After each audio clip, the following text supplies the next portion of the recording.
Assalamualaikum warahmatullahi wabarakatuh. Aturan mitra-mitra pemirsa dongeng Mangguru, wilujeng wayah kieu, wilujeng patepang dangu sareng Mangguru dina acara ngadongeng. Anu mana dina waktos ayeuna, Mangguru bade mangdongengkeun carios engal kalayan judul Santri Pinilih. Ya dongeng masih karangan Kang Heri Supriyadi Cianjur. Mitra-mitra pemirsa dongeng Mangguru, mudah-mudahan sasireun sabeuneureun ieu dongeng sok sanaos digarap ku Mangguru kalayan sing sarua basajan sing ngajantenkeun panghibur kana kalebu pangbeberah kana mana. Supados teu nyangkolong kana waktos, mangga urang sami-sami ngabandungan kumaha jujutan ieu carios. Sok kaparayun sadayana.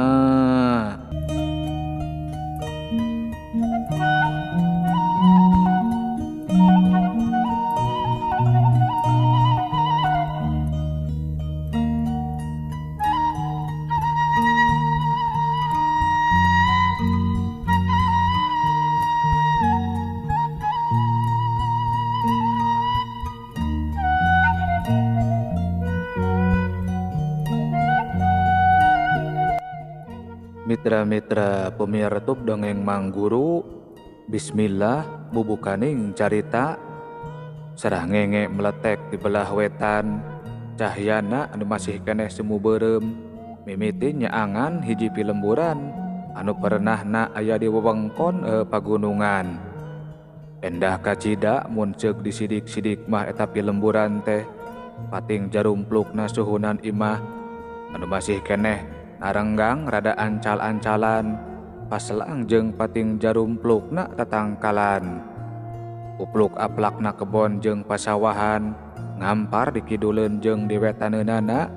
Kalereun eta lembur rajeg tatangkalan anu kawilang garede sarta jarangkung anu ngawujud jadi wewengkon pileuweungan sarta parat nepi ka belah kulon nyambung jeung pancuhna hiji gunung anu bisa disebutkeun panggedena saupama dibandingkeun jeung sababaraha gunung anu ningker eta patempatan mah. Ciricit gelebar, ulasan manuk leutik pating ciricit bari ngipilikeun jangjang mapakan pilemburan sarta hiber lir aya anu ngomando ngajajar ngawujud barisan seot seot treup. Antuk nama abringan eta manuk arentep dina tangkal cengkeh anu pernahna persis pisan aya di sisieun buruan hiji imah panggung anu kawilang basajan. Basajan pisan malah mah eta imah teh wangunanana anu bisa disebutkeun leutik sarta jauh kana kecap weweg. Dipipinding ku bilik anu pamulas apuna geus ampir teu mangrupa sarta bilikna oge geus marolongo di ditu di dieu. Entepan kenteng anu minangka panutup suhunanana dipapaes ku hejona sabangsaning lulukutan. Ciricit geleber, ulasan manuk haliber deui. Mangsa ti jero eta imah ngurunyung saurang awewe tengah tuwuh anu ngajingjing ember sarta pinuh ku pakean anu meunang nyeusehan. Sok sanajan eta awewe geus rada umuran, tapi ari kageelisanana mah masih keneh atra, dedegan awakna oge masih keneh lingsik. Rat, hiji-hiji pakean dipeureut, sanggeus dikebutkeun sangkan teu rariksek teuing, satuluyna mah disampaikeun dina sasampayan, anu dijieun tina awi temen. Hiji dua, antukna mah pakean baseuh meh minuhan sasampayan. Cai anu nyesa dina ember diseblokeun kana kembang kertas anu mapaesan eta buruan. Mani tanginas Nyi Iyam, wayah kieu geus beres nyeusehan, ceuk saurang lalaki anu geus kawilang kolot anu harita ngaliwat ka hareupeun eta buruan bari ngarandag heula kituna teh. Rek indit ke kebon atawa ka sawah tayohna mah eta lalaki teh da sidik memanggul pacul dina tak-takna sarta mekel kantong anu eusina geus moal salah deui dahareun minangka babekalan keur dipagawean. Geuning Mang Kosim, supados jongjon we Mang tembal eta awewe anu disebut Nyi Iyam. nya alus. Ari janghusna dek gawe kitu. Bade nuju mumuluk heula mang. Oh, masih kene ngagarap kebon Haji Sobari nya. Nyi Iyam ngan saukur unggek. Ya tuh, mamang reka kebon heula nya. Siga samemehna, Nyi Iyam mah ngan saukur nemalan ku unggek. Geus kitu mah kebat bae eta lalaki ngagedig ningalkeun Nyi Iyam. Kojengkang geus kitu mah Nyi Iyam oge ngojengkang muru katepas imahna. Sok ember ditunda, gap kana sapu nyere, kosrek nyapukeun runtah dangdaunan anu maruragan tina tangkal cengkeh jeung tangkal nangka anu aya di sisieun eta buruan. Rapekan sigana mah sok sanajan buruan teu pati lega, tapi estuning raresik diciren ka urus. Imahna oge sok sanajan jauh tina kecap alus, tapi bararesih taya rambat lancah acan. Mitra-mitra pumiaratup dongeng Mang Guru, sabot Nyi Iyam keur sasapu ngurunyung saurang jajaka anu ditilik tina dedegana mah umurna moal leuwih ti 20 tahunan. Keuretan beungeut eta jajaka kawilang kasep. Dedegan awakna lumayan jangkung, ngan pedah we rada rengkung sarta siga anu kedul ngurus awak. Buukna anu dijabrigkeun ngarumbay semetak-takna. Geus ti mana ari maneh Aris? Sok anger ari geus ngablu nepi ka ampleng-amplengan teh. Ceuk Nyi Iyam langsung ngagantawang eta jajaka. Kituna teh bari tutunjuk make sapu nyere anu keur dicekelna. Nya geus ulin atuh mak. Hog bebeja heula ari rek ulin teh. Komo rek beuting di imah batur mah ngarah kolot teu neneangan. Lah da geus gede atuh Aris teh mak.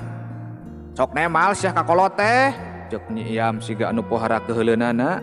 Sabot kitu ngurunyung saurang lalaki ti jero imah, leungeun katuhuna nyenyekel doran pacul anu dipanggul dina tak-tak. Kalayan leungeun kencana ngajingjing arit.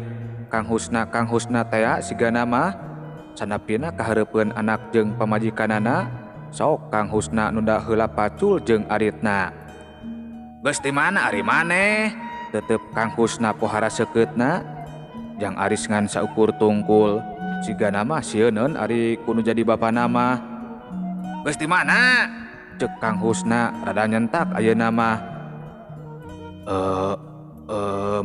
Mondok di imahna si Didin Pak di Cilanjung, ceuk Jang Aris beuki tungkul. Kojengkang Kang Husna beuki ngadeuketan sarta anu saterusna mah ngangkatkeun gado anakna dipaksa cangkan tangga. Mabok deui sia teh nya. Ceuk Kang Husna nalak-nalak panon Jang Aris anu bareureum. Henteu Pak, henteu. Dina kahayaan kitu ujug-ujug seak jeplok. Teu kungsi ngomong deui, langsung bae Kang Husna nyabok pipi anakna. Jang Aris muringis nyekelan pipina sarta gancang tungkul deui. Ari Nyi Iyam mah ngan saukur nempokeun. Moal bisa dibohongan si aing mah koplok. Eta panon sia nepi ka burahay kitu. Alus sianya ku aing mah diurus jeung diparaban ti leutik sia teh. Belaan ripuhan kuli di sawah batur. Ari geus gede sia mulang tarimana samodel kieu ha? Ceuk Kang Husna siga anu pohara keheulna. Curugna meh-mehan antel kana irung anakna. Ngomong sia koplok ngomong. Nah sia teh teu karunya kanu jadi indung jeung kanu jadi bapa ha? Ceuk Kang Husna deui. Kituna teh bari ngadegungkeun sirah anu jadi anakna. Kang, atos Kang. Ceuk Nyi Iyam gancang ngingetan salakina. Tuman atuh da nyai, tak jadi naon kahareupna ari kalakuanana kitu wae mah.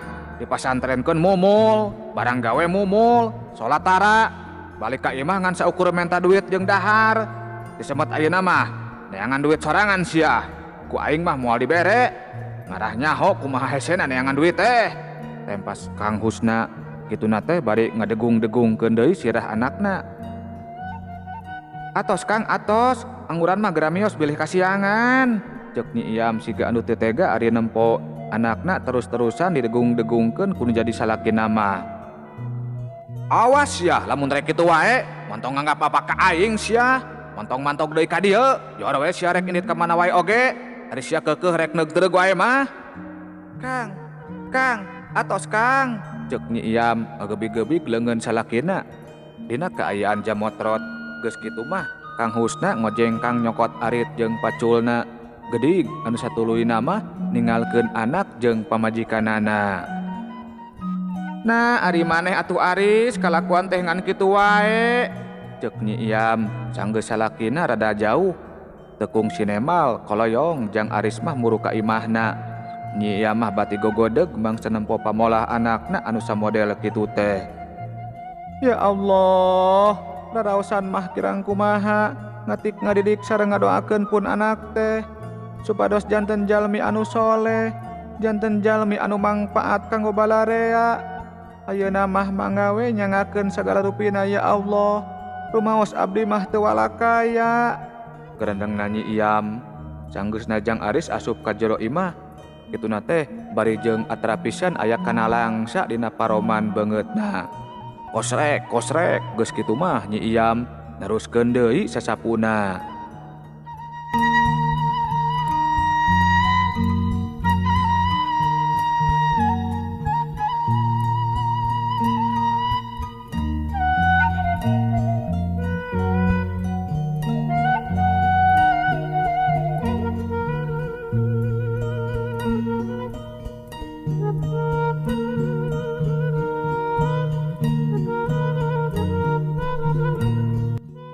Mitra-mitra pemirtub dongeng Mang Guru, waktu terus nyerelek. Dina mangsa panon poe geus ngaliwatan sirah, Kang Husna karek ngurunyung deui bari memanggul jukut anu diwadahan kana karung. Arit jeung pacul diselap-selapkeun dina jejelan jukut.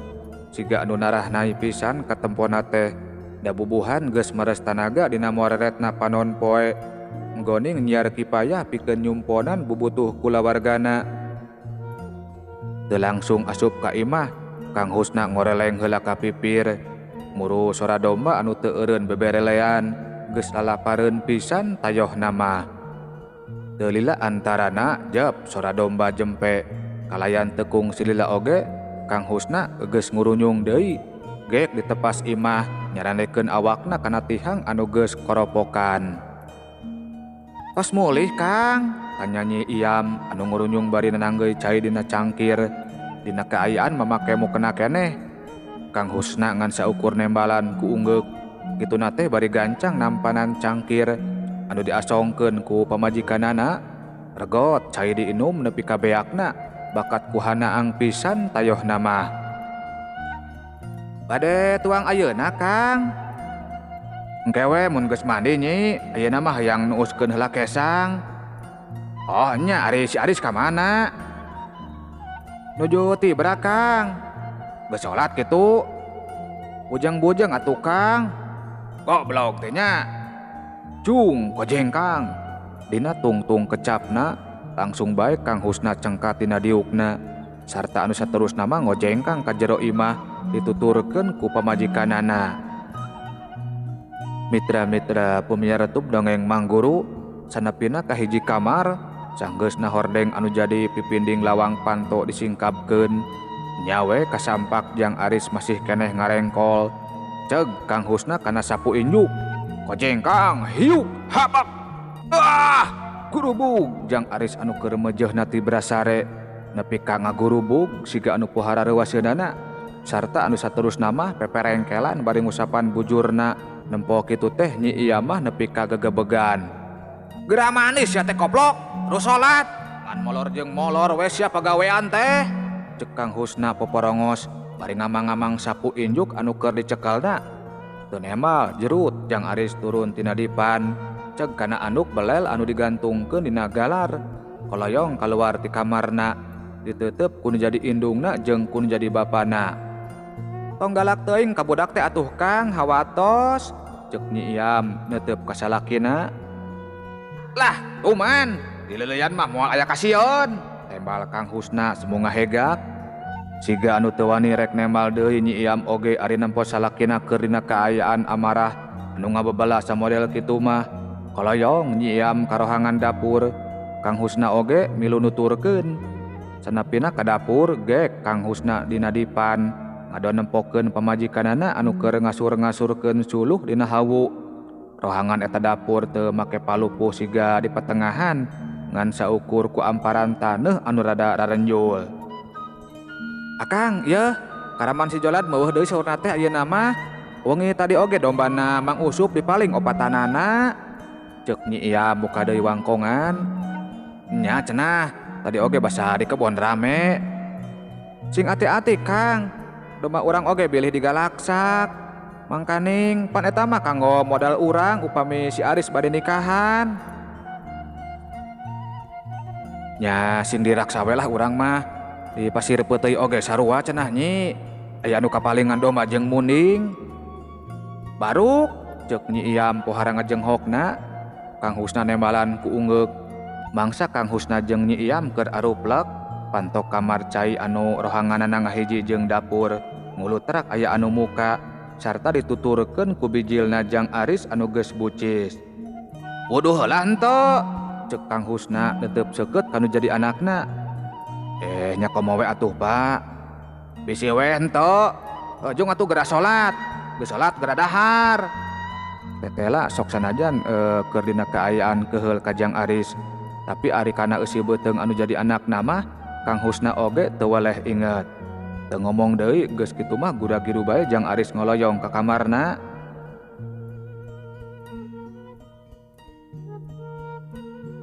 Boa-boa anu di pasir peuteuy oge kalakuan karaman si Jolad keneh nya Kang, ceuk Nyi Iyam neruskeun deui wangkongan anu katunda.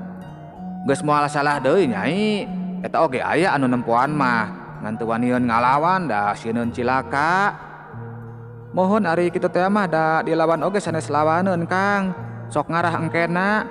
Eta wae geuning kapungkur oge Kang Diman, dugi ka tiwasna basa ngagareuwahkeun baladna si Jolad teh. Nya, tapi geus lah, ayeuna mah pangnyokotkeun anduk, akang rek mandi. Teu kungsi ngomong deui, malah mah teu kungsi ungeuk-ungeuk acan, gancang bae Nyi Iyam cengkat sarta anu saterusna mah ngoloyong ka patengahan. Canggeus ngarawel anduk anu digantungkeun dina galar. Nyi Iyam teu gura-giru ka dapur deui, malah ngetayap heula ngadeuketan kamar anu jadi anakna. Lalaunan hordeng disingkabkeun, kasampak Jang Aris keur sujud dina sajroning salatna. Sing soleh kasep, kerendeungna Nyi Iyam, kalayan cimata anu dak dubadakan ngembeng sapada harita. Tapi teu lila kituna teh, gura-giru bae Nyi Iyam ngoloyong deui ka rohangan dapur. Salat teu si Aris teh, tanya Kang Husna, mangsa nampanan anduk anu diasongkeun ku pamajikanana. Alhamdulillah Kang, bingah abdi mah ningalina oge. Heuh syukur atuh, mun si Aris geus dahar, bade duit keur meuli ududna nya. Ongkoh moal dipasihan artos Kang. Hehehe. Hari tadi mah bakat kuku heula we atuh Nyai, tembal Kang Husna dibarengan ku surungah serenge. Ceuk Nyi Iyam dulak delek ka salakina. Kang Husna mah ngan saukur nyerenge sarta anu saterusna mah kebat bae ngoloyong ka kamar cai.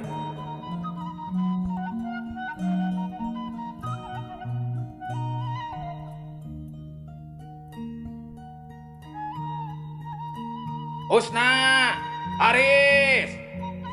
Karek mah Kang Husna rek mukakeun panto kamar cai, kadenge aya anu jojorowokan di buruan, kalayan kadenge mah siga anu dibarengan ku amarah anu pohara ngabebelana. Saha Nyai? Ceuk Kang Husna kurang kerung neuteup ka pamajikanana. Nyi Iyam ngangkatkeun tak-takna, tandaning sarua teu nyahona. Cik atuh tempok aditu.